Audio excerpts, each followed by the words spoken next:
Hi, this is Shit and Chat with Maha and Maya.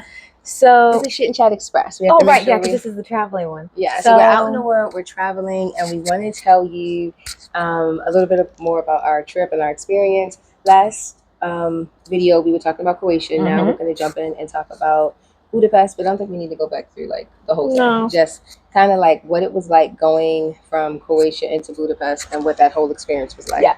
So from Croatia, we took the bus to Budapest, and from the bus, it was already weird. Like, the guy was sitting behind Mom, and he was resting his arms and head on the back of her seat as it was leaning back the whole ride. So basically, like, if I'm sitting back, his head is on top of my head. Yeah, it was. And he was like, every time I would look around, like turn around, he would be looking at her phone, looking at everything that she was looking at. We didn't know this man, and I think that was the weirdest part. That was weird. Also, because like a lot of my feed is like Black content, like Black women. And so like if I'm on TikTok or Instagram or Facebook, like I'm only seeing things related to us and our people. And so you have this whole Hungarian man that's just like eavesdropping and nosy. It was just fucking weird. So that was like the first weird thing that we noticed. And then as we came into the airport, and I think we ended up staying. Yeah, and then we ended up sleeping in the airport because we got there at night and nothing was open. Right. And so we ended up just sleeping at the airport because it was Simpleton Airport. And I think when we got to the airport, there was already kind of like some weird people. But then people were pointing, like stopping and staring and pointing. And the people were pointing in Croatia as well. Yeah. I just don't want it right now. The people were already stopping and pointing when we were in Croatia, but I think the stopping point wasn't as bad as it was here. No, as it was in Budapest. In Budapest, yeah. And it was just so strange. And it was really intense, like almost as if they were kind of looking through your soul. And one of the things that we noticed, sorry, I'm going to try to hold this. One of the things that we noticed that I feel that we talked about and I feel is not talked about enough is that there are a lot of spiritual points, vortexes, energy fields in Europe. Yeah. And I know that we talk about like the voodoo mamas, we talk about Santeria, we talk about what's happening in South America, Cuba, Haiti, but holy shit, we need to be talking about what the fuck is going on in Hungary because it is really intense. And it was like weird thing after weird thing after weird thing. We can't really go into every single thing because we wanted to keep the video short, but I think overall we would both give it. I mean, she would give it a 2. What'd you say? A 2 out of 10? I'll say I would give it a 2 out of 10. I'd give it a 1. Well, yeah, because she's a little more like Jesus Christ. She was a little more intense than I am. I would say the weirdest things were like they have a lot of shakedown culture. If you don't pay right at that moment, and I feel like at the end of it's how kind of like it is, but they almost do like a thing where like even if something is free, you still have to pay. Like you still have to tip. We took a tour, and the tour was just strange. Even when we got there, we had to take the train, and we were just kind of asking people, like, because, it's Hungarian, we don't speak that language. And the guy who had helped us was kind of like, oh, those aren't the right tickets, you need different tickets. And then was like, I can help you guys, like, buy new tickets. And I was like, no. So we got tickets for the train, and he was like, okay, this one's for the train, this one's for the bus, and this will get you kind of, like, into central Budapest, where we were going to be staying.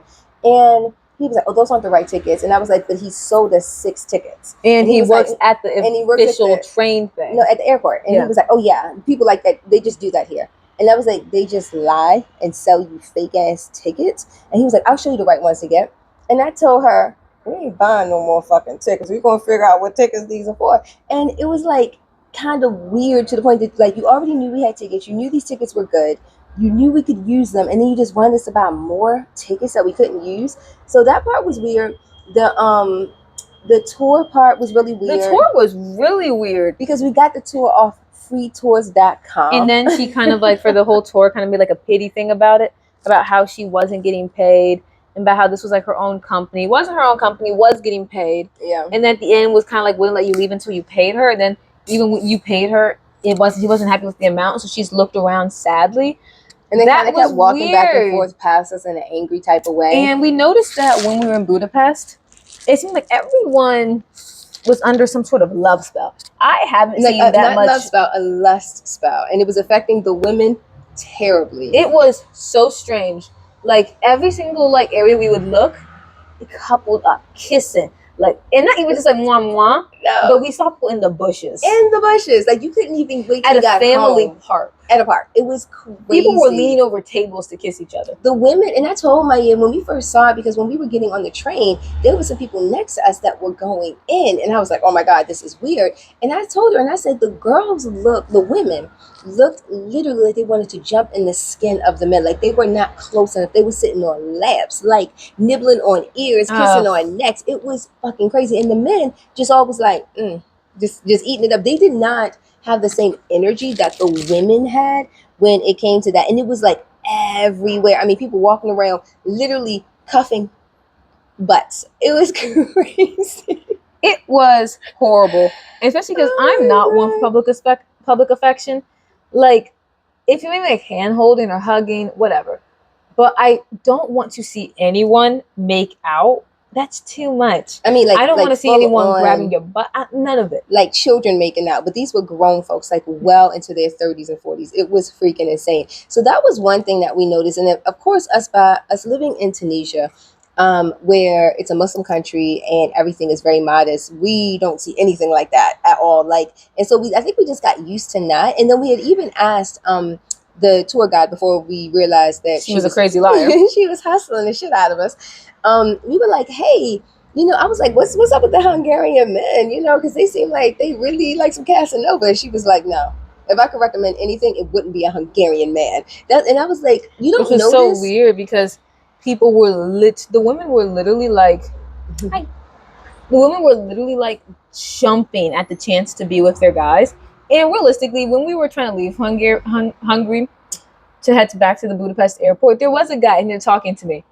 And I felt like my brain had mushed out.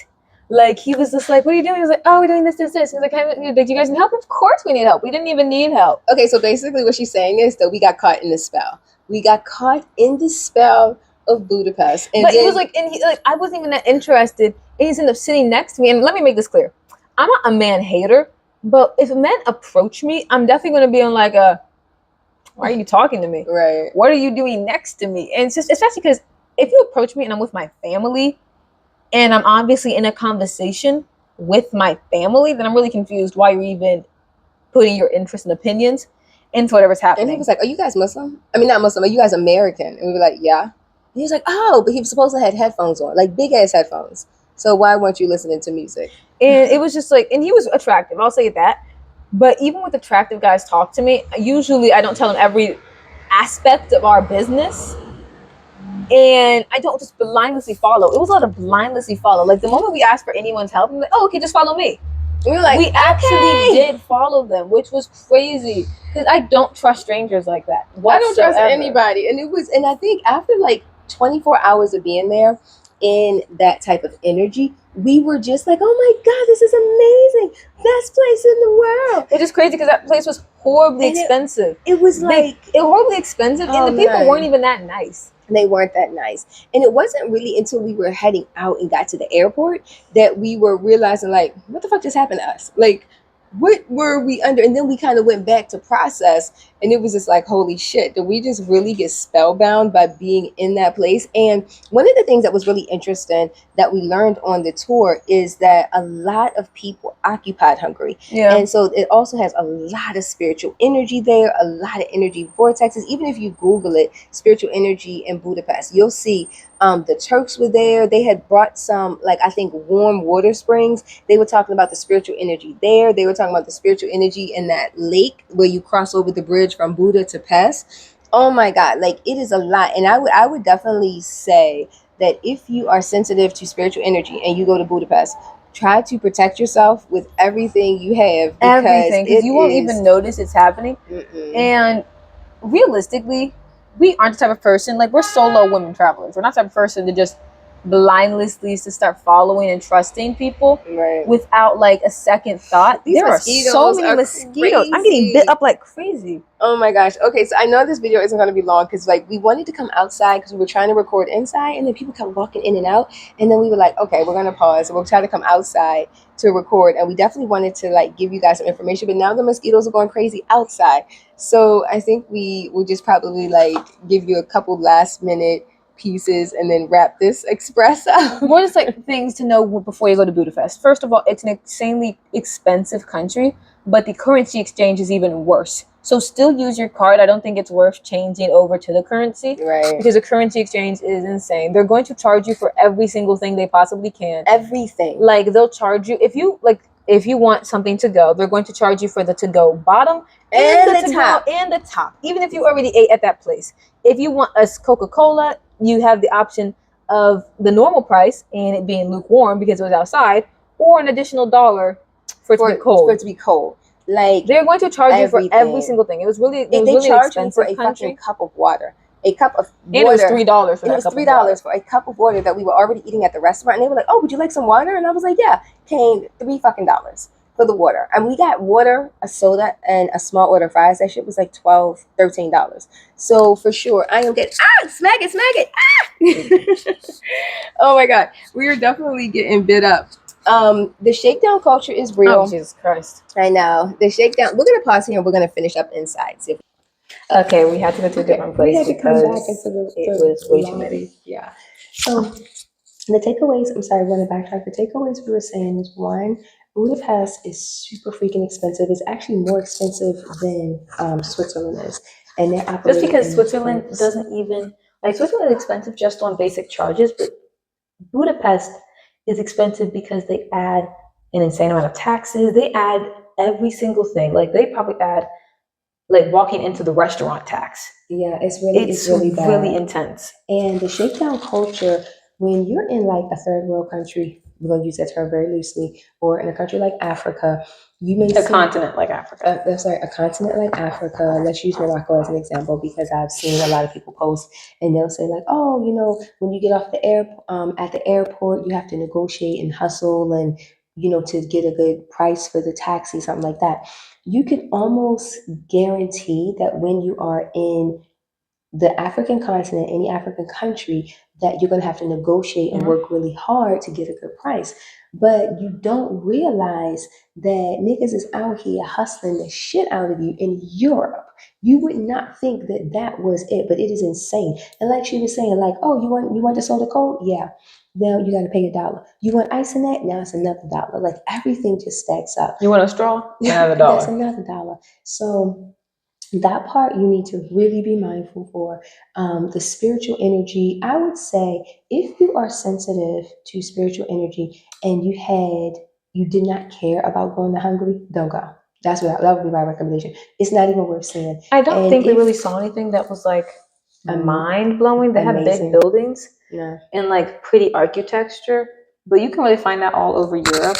And Jesus Christ. Oh my gosh, these you can get that all over Europe. And unless you have like need to go there for a specific reason, if you're like, we should go have a fun vacation, I don't really understand why. Go somewhere else. Go to Croatia, go to Paris, go somewhere else. I think that if you already booked a trip and you're already heading there, you were like, oh, I've been wanting to go, or you saw it on TikTok or something, I would just say proceed with a lot of caution. If your spiritual practices are like quantum jumping or anything like that, do not do any of that while you're there. I would not recommend really doing any intense spiritual practices when you're in what side is that? The west side part of Europe, like Eastern. Is that the eastern? Yeah, the eastern part of Europe. Like when you get past France, I wouldn't recommend it. Like France, Germany, I would not recommend it at all. So that part. What were some of the other takeaways from there? Watch out for the men. They're not smooth and they're not funny. They're somehow able. I don't even know. They're somehow able to get women to think they're really great. And so that would be another thing. If you do not have a lot of spiritual sexual discipline and you go there, I would not recommend dating or going Don't out. be looking for a boo over there. Do not look for a boo in Hungary because you will end up going on a date or something and then literally feel like you were in love and you're not. You were just in a spell. Like that's all. And it's not a particular like person. It's the whole thing. Like it's a dome put over. It is crazy. Like I've never experienced anything like that. And I don't even know how to really help you understand or explain. Or like, hey, watch out, don't do this. I don't even know how to like explain that. Yeah, I would just say Just future reference, just be mindful. And I would not recommend dating anybody from Hungary. Someone's coming out right now because this is like literally the hardest video to shoot in history. Plus, we're in a lobby. Yeah, we're in a lobby of like a hotel, hostel kind of thing. And the other thing is that when people are staring at you, usually it's going to be some of the older people. People will kind of stare and point. It's not because you're Black. No matter what you think, it has to do with your spiritual energy and energy, and maybe because you're like pretty. It's 100 other reasons, but Black is not it. Black is not it. It's not like. I will say that like in Slovenia, it really could have been because I was Black, because definitely the whole store turned around, and we were also in the countryside of Slovenia. But I think if you're in Hungary, if you're in a big capital city, it isn't because you're Black, because they see Black people all the time. They do. And the older people, and then if you see older people and they're giving you almost like an evil kind of look, again, it's not because you're Black. It has more to do evil with like them being evil and then spiritual elements, but not race related. One of the things that was really interesting when we were on the tour, the lady was talking about there was a Saint Stefan, and the tour met at the church that they built for him. And it was interesting because in that church, everything that would have been Jesus, they replaced with him. Like, and then she was like, "Oh, but the Pope approved it." But then when we did some research, the Pope was his homies, and so she was like talking, and she was like, "Oh yeah, and he saved us, and he brought us Christianity." Like I think in the 900s or something. And we were asking, we were like, "Well, what were you guys before he brought Christianity to Hungary?" And she was like, "Oh, I don't know. You don't know what your people were. You don't know." Which is so weird. And I was like, "No, I mean." And she really kind of felt like it saved, like, and he saved us from our savage ways. Like, oh, and then God, imagine a Native American saying that. A Native American, like, you could definitely like Christianity, but I don't think you should ignore your ancestors or your culture, and then act like the people before Christianity were savages. And then when we kind of were digging a little bit, we were like, no. I mean, we understand that he brought Christianity, but like, what were your people? And then she was like, "Oh, I mean, we had tribes." And when we went to research it, their tribal like presence was very much like Native American culture: animal skins, animal drums, antlers around fire. Like they had a very, like, they believed in like the tree, the moon, all that stuff. A very nature, like very much indigenous Native American practices. And I feel like when I heard her say that, I realized that it's not just us in America who have been brainwashed. It is plenty of other people around the world that the Christianity, and again, this is not anything about like dissing Christianity. It's just the fact that it's true. And historically, the Christianity did do the the Crusades, where they did force it onto people, and then made people kind of feel bad for their natural traditions. It's not even like we're like dissing. Historically, that is what happened. Right. So I think it's a lot of energy that you feel there. Plus, I didn't realize until we were there that Hitler was also there too, and so it was. So you already know that's a lot of energy. It's a lot of like murder, death. Hungary has a really intense history, and you can feel the power and the energy in that. So that was our takeaway. Like, you can pay me no amount of money to go back to Hungary. Like, even as we're coming back over into Switzerland, we're just trying to figure out ways we don't have to go back past that country, because I don't want to be there. I don't want to go past it. I don't want to stop in it. I am done. So that was our takeaway from being in Budapest. We will do another video and keep you guys updated. I'm sorry, these mosquitoes are tearing us up, so we're gonna have to like wrap this video up. But we'll soon give you a video on our thoughts of Romania. Yes, we're still in Romania, so we can't do one yet because nothing has happened yet. Yeah, I mean, it's been interesting, but we'll definitely do one on Romania, and then we'll probably put some other videos in and some other things in a less harsh environment where we're not getting bit up. But we thank you guys so much for tuning in with Maha and Maya for Shit and Chat, and we'll see you guys later. Bye. Bye.